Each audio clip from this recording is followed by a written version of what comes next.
Assalamualaikum warahmatullahi wabarakatuh. Para pendiri bangsa dari kalangan muslim gigih memperjuangkan agar Indonesia tak menjadi negara sekuler. Upaya itu diantaranya memasukkan syariat Islam dalam Piagam Jakarta hingga masuk dalam Dewan Konstituante. Namun, perjuangan politik ini juga kandas.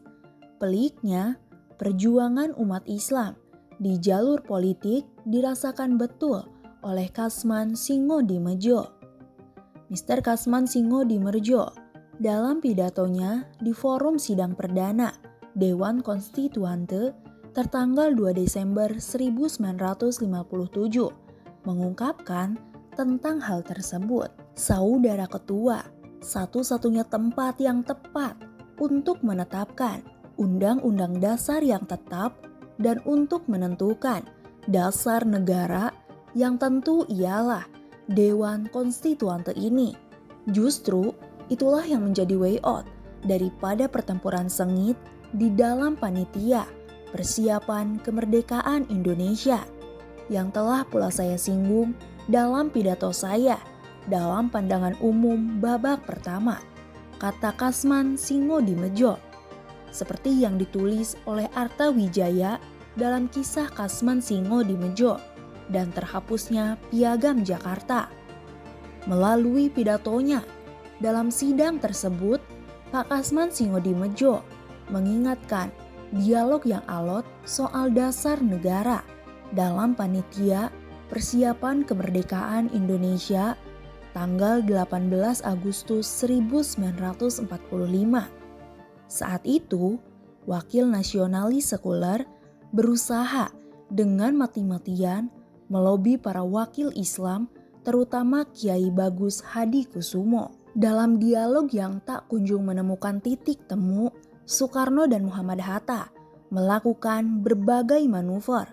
Di antaranya, mengutus sejumlah tokoh seperti Tuan Hasan dari Aceh hingga Kasman Singodimedjo untuk melobi Kiai Bagus Hadikusumo agar bersedia menghapus 7 kata hasil Piagam Jakarta. Saudara Ketua, saya masih ingat bagaimana ngototnya almarhum Kiai Bagus Hadikusumo, Ketua Umum Pusat Pimpinan Muhammadiyah yang pada waktu itu sebagai anggota Panitia Persiapan Kemerdekaan Indonesia dalam mempertahankan agama Islam untuk dimasukkan dalam Mukodimah dan Undang-Undang Dasar 1945. Begitu ngotot saudara ketua, sehingga Bung Karno dan Bung Hatta menyuruh Hasan sebagai putra Aceh untuk menyantuni Kiai Bagus Hadikusumo guna menentramkannya. Hanya dengan kepastian dan jaminan bahwa 6 bulan lagi sesudah Agustus 1945, kita akan bentuk sebuah majelis permusyawaratan rakyat dan majelis pembuat undang-undang dasar yang tetap. Maka bersabarlah Kiai Bagus Hadikusumo untuk menanti, ujarnya. Kasman juga mengingatkan bahwa janji-janji para wakil nasionalis sekuler itu belum juga terpenuhi hingga 12 tahun merdeka. 6 bulan dari janji telah terlewati, bahkan hingga Kiai Bagus Hadikusumo wafat pada 4 November 1954. Janji pemerintah Soekarno dan Hatta tak kunjung terpenuhi. Saudara Ketua, kini juru bicara Islam Kiai Bagus Hadikusumo itu telah meninggalkan kita untuk selama-lamanya karena telah berpulang ke rahmatullah. Beliau telah menanti dengan sabarnya, bukan menanti 6 bulan seperti yang telah dijanjikan kepadanya.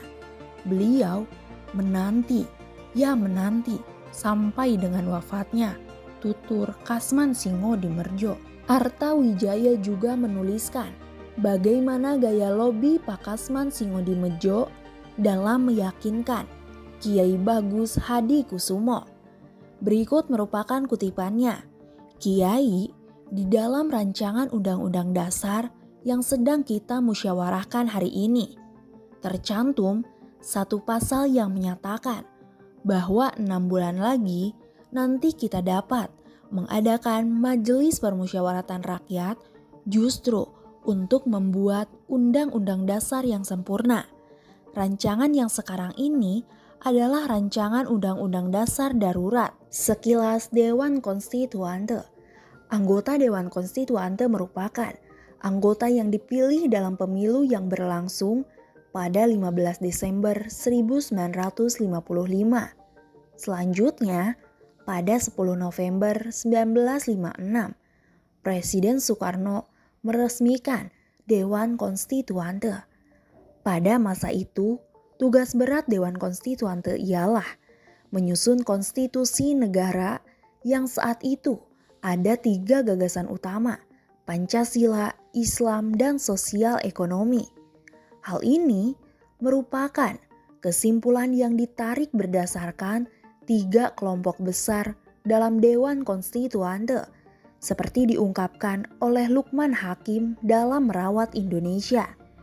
Lukman menyebutkan dukungan terhadap Islam berjumlah 230 yang berasal dari Masyumi, NU, PSII, Perti, dan partai kecil yang lainnya. Sementara dukungan terhadap Pancasila mencapai 273 yang terdiri atas PNI, Parkindo, Partai Katolik, PSI, IPAKI, dan PKI. Sementara sosial ekonomi hanya memperoleh 9 suara yang berasal dari Partai Buruh dan Partai Murba. Lukman menuturkan, melihat komposisi suara yang sedemikian rupa, artinya tidak ada satupun kelompok yang mendapatkan dukungan 2/3 anggota konstituante sebagaimana yang diamanatkan oleh UUD 1950. Lukman menuturkan, pada masa itu para pimpinan politik memutuskan untuk melakukan jalan kompromi.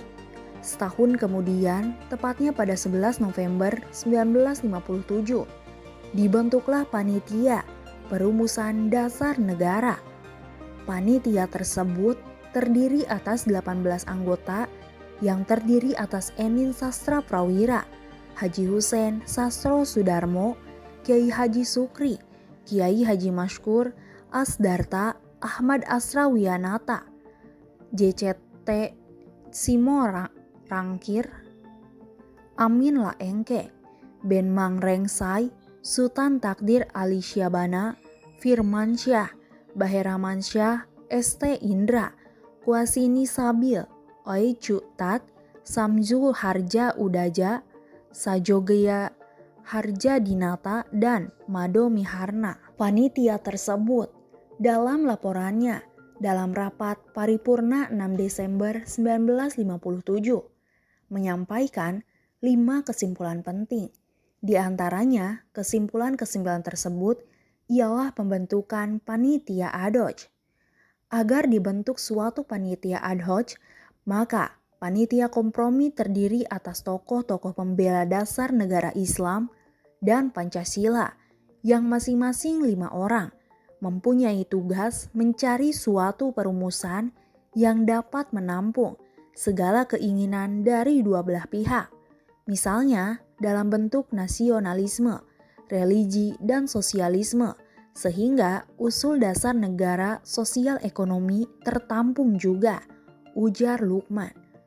Pembahasan tentang dasar negara semakin memanas dalam rapat Badan Pekerja Konstituante yang berlangsung pada 9 Februari 1959.